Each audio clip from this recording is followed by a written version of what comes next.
Paper currency పోయి plastic currency రానున్నట్లు దేశవ్యాప్తంగా చర్చ జరుగుతోంది. ఇప్పటికే ఆర్బీఐ కూడా ఈ విషయంపై ఆలోచిస్తున్నట్లు తెలిపింది. అయితే ప్లాస్టిక్ నోట్లపై ప్రజల్లో భిన్నాభిప్రాయాలు వ్యక్తం అవుతున్నాయి. ప్లాస్టిక్ నోట్లపై లాభ నష్టాలను నిశితంగా పరిశీలించి ప్రజలకు ఇబ్బందులు లేకుండా చూడాలని వరంగల్ వాసులు అంటున్నారు. ఈ అంశంపై మరింత సమాచారాన్ని మా కరెస్పాండెంట్ తిరుపతి అందిస్తారు. ప్లాస్టిక్ కరెన్సీ తీసుకురావాలని ఆర్బీఐ పరిశీలిస్తుంది. ఇప్పటికే అనేక సమావేశాలు నిర్వహించి గతంలో కంటే ఈసారి ప్లాస్టిక్ కరెన్సీని తీసుకొస్తే ఉపయోగాలు ఉన్నాయా లేదంటే నష్టాలు ఉన్నాయంటే కూడా ఒక కమిటీ సమావేశం కొనసాగించినటువంటి పరిస్థితి కనబడుతుంది. ప్రజెంట్ ఇప్పుడు నేను ఆ బ్యాంకు దగ్గర ఉండొచ్చు. వరంగల్ వాసులు ఏమనుకుంటున్నారు, ఆర్బీఐ సంబంధించినటువంటి ఆలోచనల పట్ల వాళ్ళు తెలుసుకునే ప్రయత్నిద్దాం. ఎట్లా దేశంలో రాబోయే రోజుల్లో ప్లాస్టిక్ కరెన్సీ తీసుకురావాలని ఒక పరిశీలన ఒక ఆలోచన చేస్తారు కదా, దానివల్ల లాభం ఉంటుందా నష్టం ఉంటుందా, ఎటువంటి అభిప్రాయం చెప్తారు? ఏదైతే ఆర్బీఐ కొత్త ప్లాస్టిక్ నోట్లు తీసుకురావడానికి ఆలోచిస్తుందో దీంట్లో రెండు ఉంటాయి, అడ్వాంటేజ్ ఉంటాయి, డిస్అడ్వాంటేజ్ ఉంటాయి.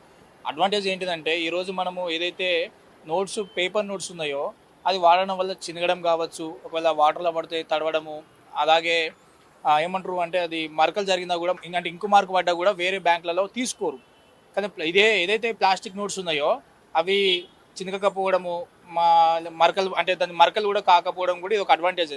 బట్ డిసడ్వాంటేజ్ ఏంటంటే మనం ఏదైతే ప్లాస్టిక్స్ వాడితే క్యాన్సర్ అని అంటున్నామో మరి నిత్యం ఇది జోలో పెట్టుకోవడం వల్ల ఏమన్నా మనకు ఎఫెక్ట్ పడే అవకాశం ఉందా?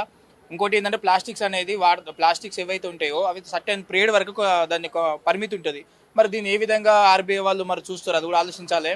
2013లో ఏదైతే దీన్ని తీసుకురావడానికి ఆలోచించిండ్రో అప్పుడు ఈ పైలట్ ప్రాజెక్ట్ అనేది ఫెయిల్ అయింది. మళ్ళీ ఒకసారి తెర మీదకి రావడం జరిగింది. మరి అనేక సందేహాలు ప్రజల్లో ఉన్నది. మరి గతంలో నోట్ల మార్పిడి అన్నప్పుడు అనేక మంది సామాన్య ప్రజలు పొద్దున్న లేస్తే ఏటీఎం దగ్గర నిలబడి రాత్రి పగలు అక్కడ నిలబడడం జరిగింది.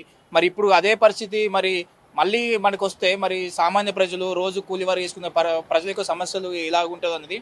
దీంతో ఏంటిదంటే ఏదైతే ప్లాస్టిక్ నోట్స్ తీసుకురావడం వల్ల ముఖ్యంగా ఏంటంటే ఇది స్కామ్స్ అనేది జరగడము తగ్గుతుంది. ఎందుకంటే ఇప్పుడు ఒక దొంగ నోట్లు ముద్రించాలన్నా కూడా దానికి ఒక పెద్ద సెటప్ కావాలి, ఒక పెద్ద మిషన్ యంత్రాంతంగా కావాలి. కాబట్టి దీంతో రెండు రకాలుగా అడ్వాంటేజ్ డిసడ్వాంటేజ్ ఉన్నాయి.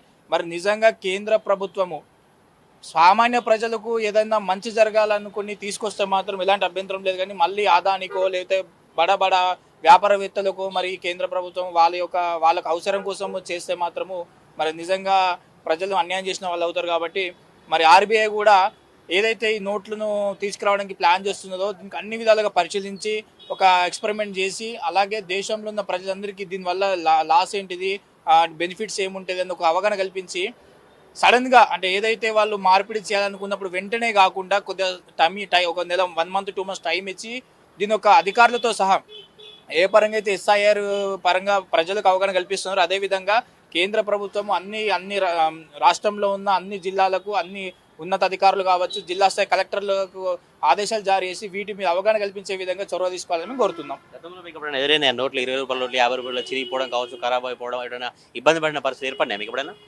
జరిగినాయి. ఎందుకంటే కొన్ని సందర్భాలలో కూడా మనం ఏటీఎంలో డబ్బులు తీసుకున్నప్పుడు కూడా కొన్ని చిన్న నోట్లు రావడం కానీ, ఒకవేళ మనము జేబులో పెట్టుకున్నప్పుడు అన్ఫార్చునేట్లీ పెండింగ్ తాకితే కూడా బ్యాంక్లో తీసుకుంటే మేము చెల్లిదనకపోవడం, షాప్స్ల్లో కూడా మీరు చూసుకున్నట్టయితే చిన్న గీత పడ్డా కూడా వాడు మనకు సరుకులు కానీ ఇతర మనకు ఐటమ్స్ కానీ ఇవ్వకపోవడము, ఇలాంటి సందర్భాలు అనేక ఏర్పడినాయి. బట్ మేము ఏమంటున్నామంటే దీనివల్ల లాభాలు ఉన్నాయి, నష్టాలు ఉన్నాయి. వాటిని బేరేజ్ చేసుకొని మరి ప్రజలకు ఎలాంటి ఇబ్బందులు కలగకుండా చొరవ తీసుకోవాలని మేము ఆర్బీఐని కోరుతున్నాం. ఇది వరంగల్ వాసుల అభిప్రాయం. అయితే ఈ ప్లాస్టిక్ కరెన్సీ నోట్ తీసుకొచ్చేటువంటి నేపథ్యంలో ప్రభుత్వం ఆర్బీఐ కూడా పూర్తిగా పరిశీలన చేసి ప్రజలకు లాభ నష్టాలటువంటి అంశాలపై చర్చ జరిపిన తర్వాతనే ప్లాస్టిక్ కరెన్సీ నోట్లు తీసుకురావాలని వరంగల్ వాసుల అభిప్రాయం వ్యక్తం చేసినటువంటి పరిస్థితి. ఇప్పటికే దేశవ్యాప్తంగా యూపీఐ డిజిటల్ సేవలు ఎక్కువ స్థాయిలో పెరిగినప్పటికీ కూడా నోట్ల డిమాండ్ కూడా ఇంకా కొనసాగుతుంది. 10, 20 రూపాయలు, 50 రూపాయల నోట్లు క్షేత్రస్థాయిలో కావచ్చు ఇందరూ కూడా రెగ్యులర్గా వాడుతున్న నేపథ్యంలో చినిగిపోవడం కావచ్చు, ఖరాబ్ అయినటువంటి నేపథ్యంలో ఇబ్బందులు పడుతున్నారు. ప్లాస్టిక్ కరెన్సీ తీసుకొస్తే కొంత భిన్నాభిప్రాయాలు అయితే వ్యక్తమవుతున్నటువంటి సిచ్యువేషన్ వరంగల్లో కనిపిస్తూ ఉంది. వీడియో జర్నలిస్ట్ పవన్తో తిరుపతి ప్రైమ్ 9 వరంగల్ నుండి.